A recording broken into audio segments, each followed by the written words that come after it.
Welcome! You're listening to the Peace and Passion podcast, the place for conscious couples and individuals who want to explore aspects of their relationships as a self-growth evolution.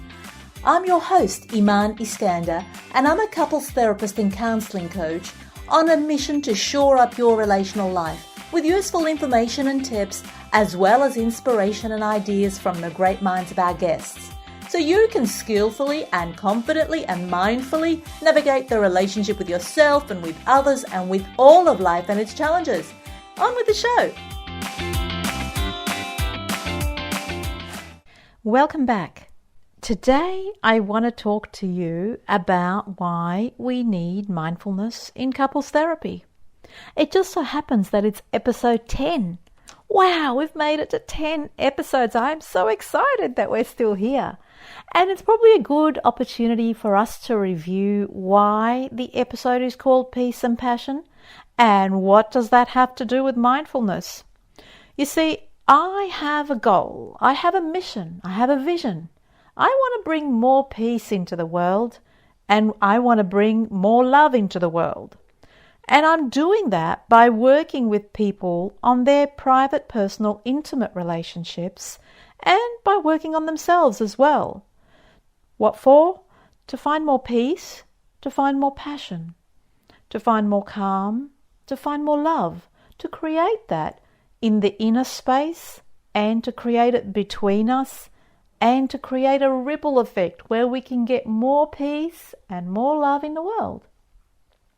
Yeah, it might be a bit ambitious, but I know I'm not the only one working on this. There's oodles of great minds out there working on building more peace and more passion in our lives and in our world, and boy, do we need it right now.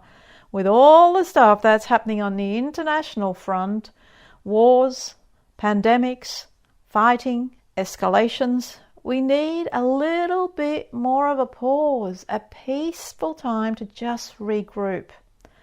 And it's the same with our couples work. It's the same in our intimate relationships. We need to rest, we need to pause, we need to evaluate, we need to regroup and have a look at what's happening between us people. What's happening in our intimate lives and what we're doing in terms of building or destroying love. So let's start with unpacking what mindfulness is, because peace comes from this internal thing that we're calling mindfulness. Mindfulness is really just an ability to become aware, rather than living from the mind, from the brain, from the cognitive functions, rather than thinking our way through things. Mindfulness is the opposite. It's about being here, truly, fully, with all of the senses, and really immersing in whatever experience is going on. It might be a conversation you're having with someone, or it might be doing the dishes, or it might be just sitting in the car driving.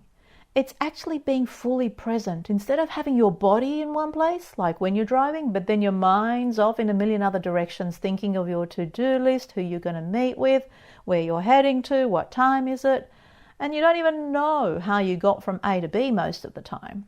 Or at least that's how it is for a lot of people. If that's not you, then good on you. You are present.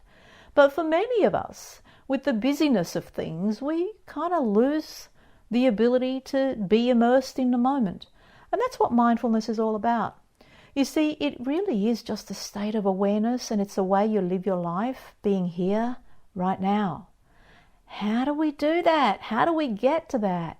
Well, you've probably heard of lots of meditation practices that help you to become more mindful in the way you live your life. And by the way, that's the difference between meditation and mindfulness.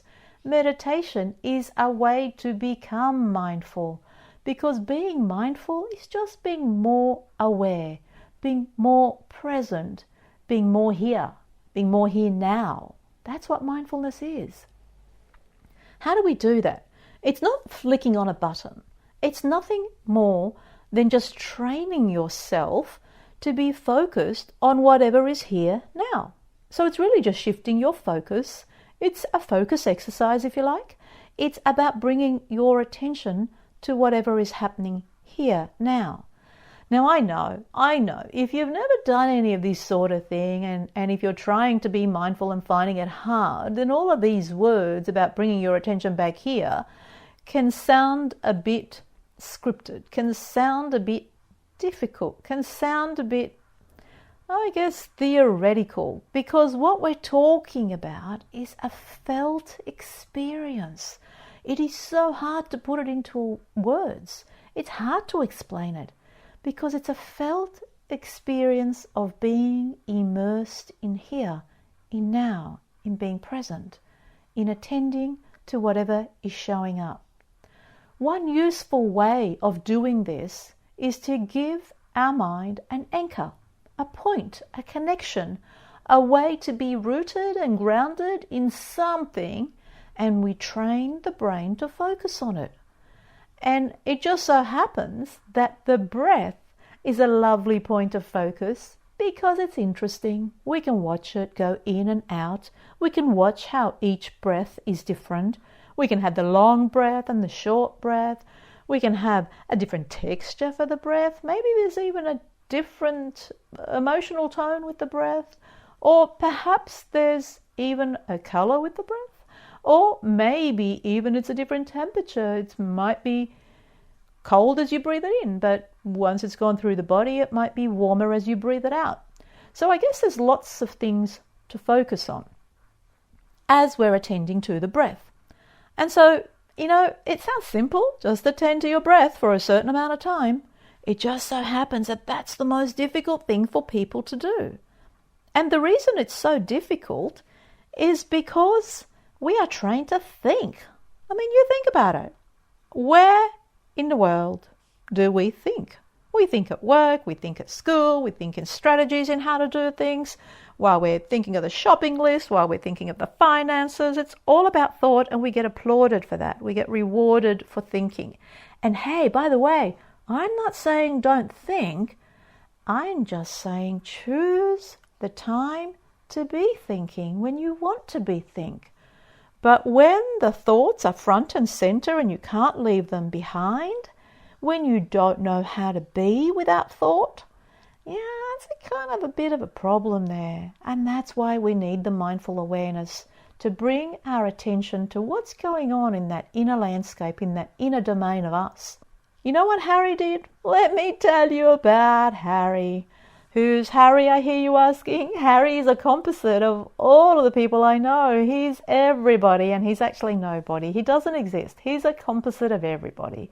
Now, he does what we all do. So Harry actually came in quite excited and reported to me that he had been practicing every single day. He had been using an app, practicing a mindful awareness practice, and he was really happy with himself, and naturally I was happy for him too. And so when I asked the question about what was it like, well, he said it was fantastic because finally he could get time to sit on his own and actually just immerse himself in that quiet place, which was lovely, and just attend. I got really excited. I thought, wow, I knew Harry had a problem with anger. Harry was a volatile person. He was never able to stop. He was on the go, go, go. And whenever anyone spoke to him, he would lash out with aggression and anger. He was the most abrasive guy. So I was naturally quite excited. And so when I asked a little bit further about the benefits of this practice for him and what he had worked out, he said, oh, it's an excellent way for me to collect my thoughts. It helps so much because I have the time to really attend and to look at all the planning that needs to be done, and to kind of evaluate how things are going for me. And you know what I realized? Harry was thinking his way through mindfulness. He was being mindful by using the time to think through what was going on for him. And you know what, my dear friends? That's just not what mindfulness is. Mindfulness is about becoming aware of where your thoughts go. Now, did you notice I didn't say stop thinking? Because that's impossible. Our brain is primed for thinking. It's not easy for us to just stop the thinking. So I'm not even going to set that as a goal for you. I'm going to say become aware of where your mind goes and bring it back to a point of focus, the breath. Every time it goes, you just bring it back. But when you're not aware that it's gone and you spend the whole time of your practice thinking through things and you finish and you go, yeah, that was great. It's not really a mindfulness practice then. It's a good start, but there's room for improvement, my friend. And so for Harry, we had to talk about, Harry, the moment of mindfulness is the moment when you notice that your thoughts have gone away from your anchor point, which is your breath. That's when you're doing the practice. So the more you're aware and the more you bring it back to the point of focus, the more you're practicing something good that's going to nourish you from the inside. So it was a moment of insight for Harry because he realized that he had spent his time thinking rather than being. The being place is the noticing. It's just the attending. It's not having anything to do, not having anywhere to go, not having anything to think about. It's just knowing that you're here, immersed in this moment, breathing. That's what the mindfulness practice is.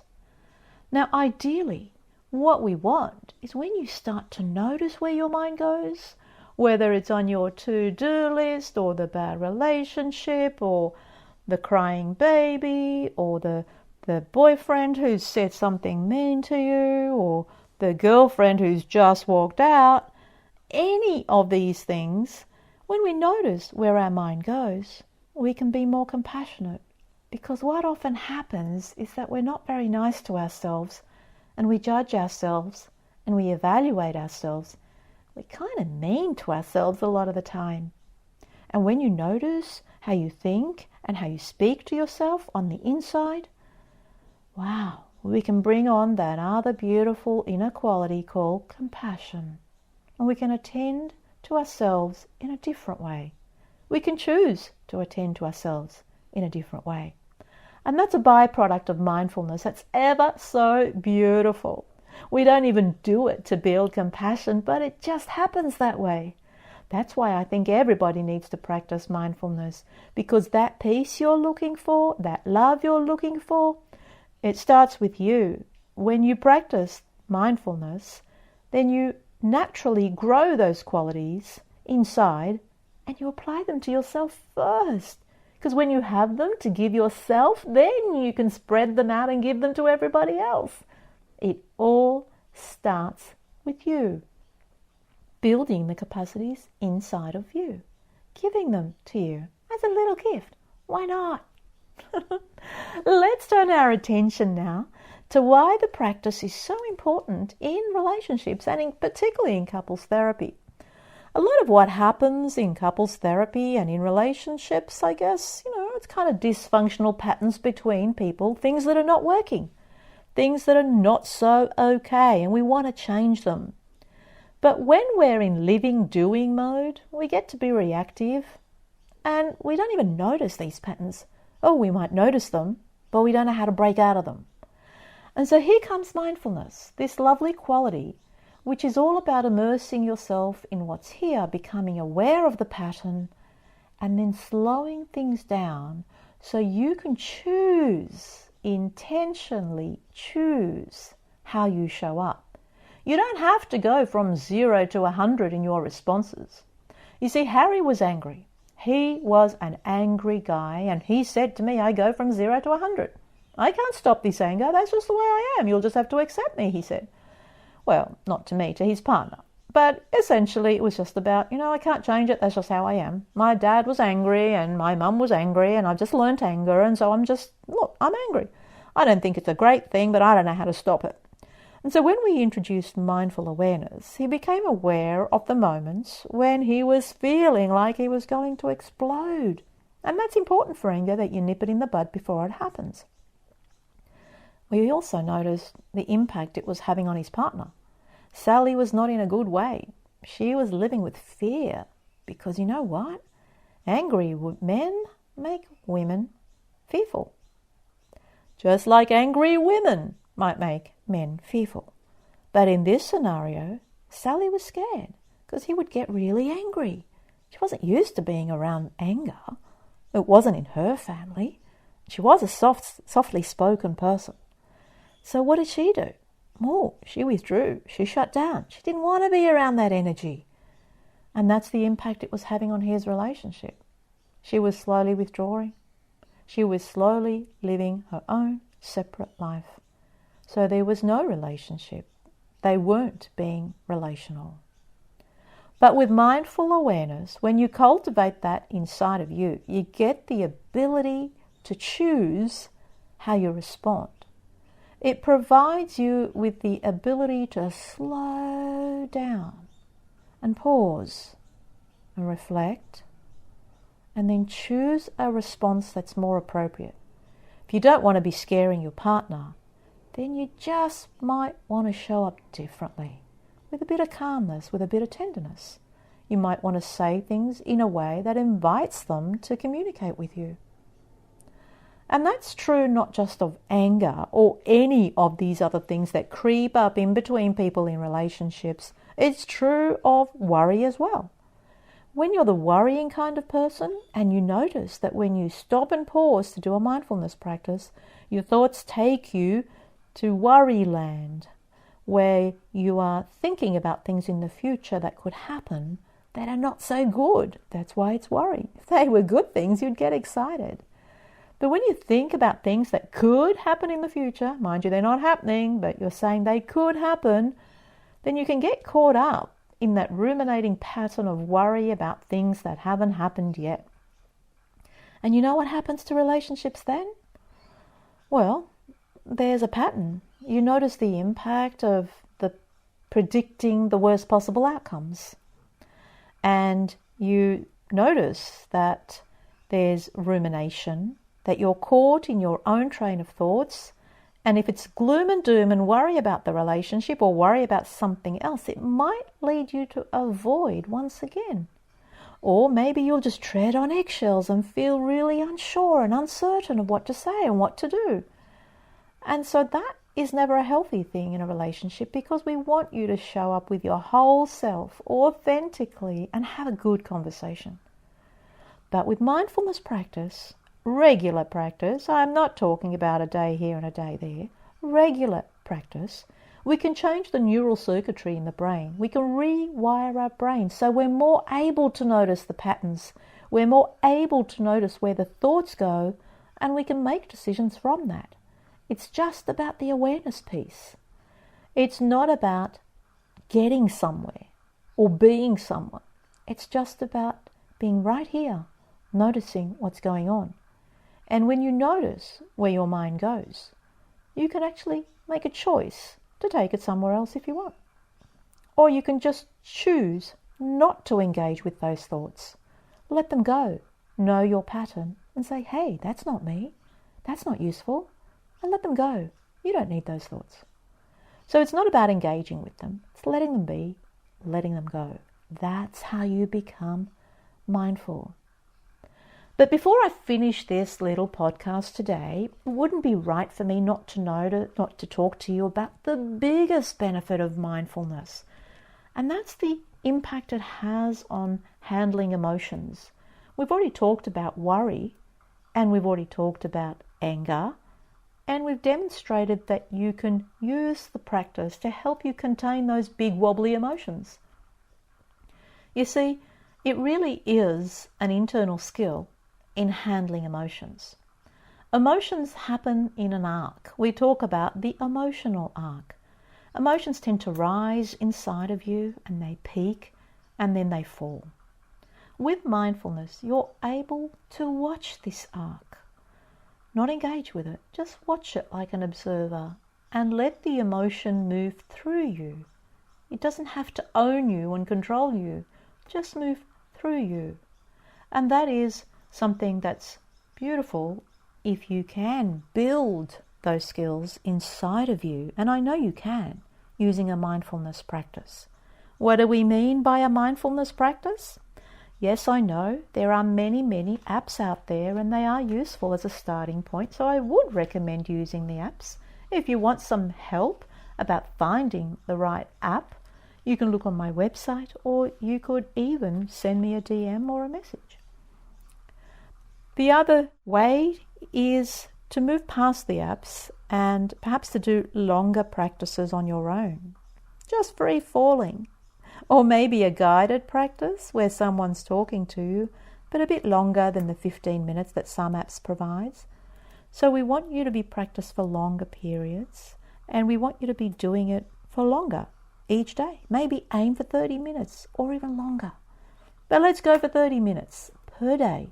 For how long? An extended period, as long as you can, because we want to build the quality in you. And before you know it, you'll be able to take those qualities into every part of your day and become mindfully aware as you live your life. And as you experience emotions, big, heavy, wobbly emotions, you don't have to engage with them. You don't have to get caught by them. You can watch them, let them do their thing and move through you. And that, my friend, creates a peaceful presence in you. When that's hard to do and you're challenged by it, you can learn to love yourself by applying compassion to the struggle that you're having, to the fact that you may be finding it difficult. Applying the quality of compassion to yourself is actually self-love. It's a way of giving to yourself. And when you can give to yourself, you can give to the people around you. First to you, then to your intimate partner, then to the people on your outer circle, maybe acquaintances or friends or colleagues, and then to the rest of the world. One person at a time, one journey at a time. One group at a time, one team at a time. We start slowly and build up from there. But I really do believe that cultivating peace and passion in your life is the way to be. It's the secret to a happy life. Cultivating more peace and passion, first internally, and then through your intimate relationship, and then on to other relationships as well in your life. This is the pathway of growth and evolution. That's the material that I discuss in my Grow program, which is a personal evolution program to become more relationship ready. First by working on yourself, and then taking those qualities into the relational domain and improving your intimate relationships. So let's sum up now. Let's summarize what we've just done. We've said that mindfulness is the way to peace, and it's about awareness, and it builds internal compassion as well. We said it's important for relationships, which are all about love and connection. So peace and passion go together like peanut butter and jam. It is important in relationships because it helps you break the dysfunctional patterns that can destroy your love and lead to fighting and escalation and war and avoidance and aloneness. And no one wants that in their relationship. So use it. Practice mindfulness. Use it effectively to connect with your emotions and help them move along through you. If you want to immerse yourself in these qualities, if you want to build those capacities inside of you, join my Grow program. Look on my website and hang in there, because I'll be advertising it soon. The doors don't open throughout the year. They open only for a limited time, because I really like to help the people that I work with. So I only take small groups into the program. But hang in there, look out for it. You'll be seeing some advertising soon. Take good care now. Have a wonderful day. Thanks for listening to the Peace and Passion podcast. If you'd like to stay in contact, make sure you subscribe to the show in your podcast app so you don't miss an episode. Now, if you like something here, or if something resonated with you, I'd love your encouragement to keep this going. You can do that with a review, a like or a share, or just by telling someone that you think will benefit from hearing this podcast. Take good care now.